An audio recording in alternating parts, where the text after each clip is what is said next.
पादप ऊतक मतलब प्लांट टिश्यू। ऊतक सामान्य जन्म संरचना और कार्य वाली कोशिकाओं के समूह को ऊतक कहते हैं। पादप ऊतकों के प्रकार। विभज्योतिक ऊतक विभज्योतिक ऊतक विभज्योतिक ऊतक हैं जिनमें कोशिकाएं सदैव नवीन रहती है और पौधे के जीवन काल में सदैव विभाजन के लिए सक्रिय रहती है। विभाजनोत्तक ऊतक के विशेष गुण इस प्रकार हैं।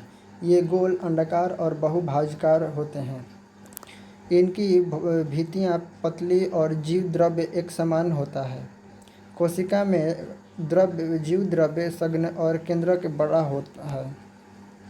कोशिकाओं के मध्य अंतरा कोशिकीय अवकाश का अभाव होता है। शीर्षस्थ विभाजक योतक। ये ऊतक जड़ों और तनों के शीर्ष भागों में पाए जाते हैं। पौधों में प्रारंभिक वृद्धि इन्हीं ऊतकों के कारण होती है। पार्श्व विभज्योतक। इन ऊतकों में विभाजन के कारण जड़ और तने के घेरे में वृद्धि होती है। इस प्रकार ये जड़ और तने की मोटाई में वृद्धि करते हैं। अंतवर्षी विभज्योतक। ये इंटरनोड दो तनों के मध्य भाग के आधार पर स्थित होते हैं। वास्तव में ये शीर्षस्थ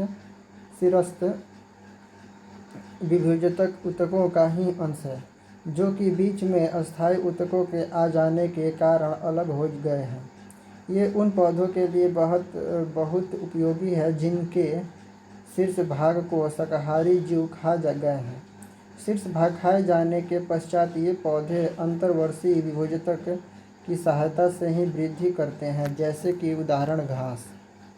अस्थायी ऊतक। विभज्योतिक ऊतकों की इससे कोशिका विभाजन और विभिन्नता आने के पश्चात अस्थायी ऊतकों का जन्म होती है। अस्थायी ऊतक निम्न प्रकार के होते हैं। सरल ऊतक। यदि अस्थायी ऊतक समान प्रकार की कोशिकाओं से मिलकर बने हो तो उन्हें सरल ऊतक कहते हैं। जाइलम। ये संवहनी ऊतक होते हैं। इनके मुख्य कार्य इस प्रकार हैं: जल एवं खनिज का संवहन करना एवं यांत्रिक दृढ़ता प्रदान करना। फ्लोएम।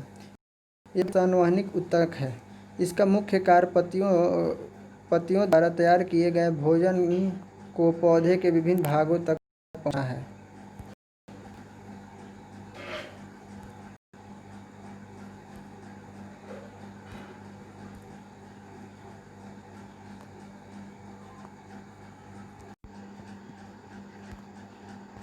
पादप हार्मोन। पौधों में निम्न हार्मोन पाए जाते हैं। ऑक्सीन। इसकी खोज डार्विन द्वारा 1880 में की गई थी। यह पौधे की वृद्धि को नियंत्रित करने वाला हार्मोन है। इसका निर्माण पौधे के शीर्ष भागों में होता है। इसके प्रमुख कार्य इस प्रकार हैं: यह पत्तियों के विलयन को रोकता है, यह खरपतवार को नष्ट करता है, यह फसलों को गिरने से बचाता है। जिबरेलिन्स। इसकी खोज जापानी वैज्ञानिक कुरोसावा ने वर्ष 1926 में की थी।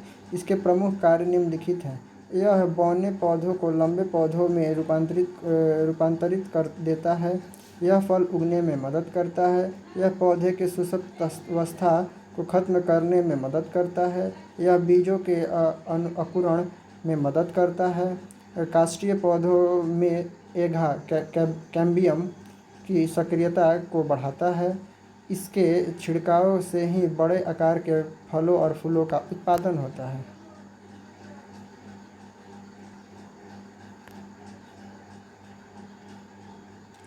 साइटोकाइनिन। इसकी खोज मिलर ने 1955 में की थी, लेकिन इसका नामकरण लिथाम द्वारा किया गया था।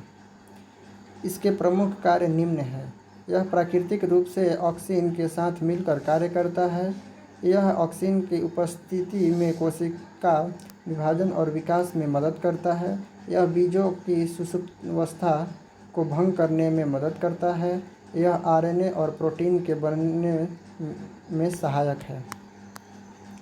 एबिसिसिक एसिड अथवा BABA।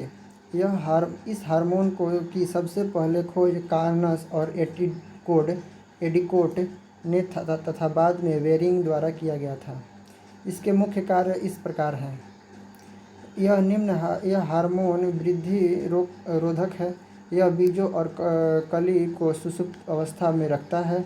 यह पत्तियों के विभाजन में अहम भूमिका निभाता है। यह लंबे दिन के पौधों में पुष्पन को रोकता है।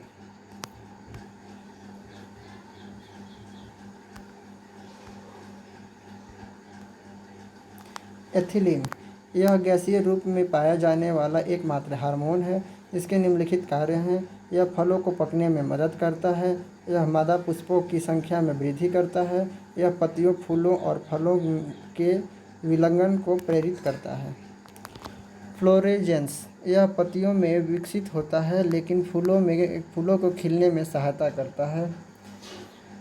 इसे फूल खिलाने वाला हार्मोन भी कहते हैं। टाउमेटिन यह डाइकार्बोक्सिलिक सिल्क प्रकार का अम्ल है।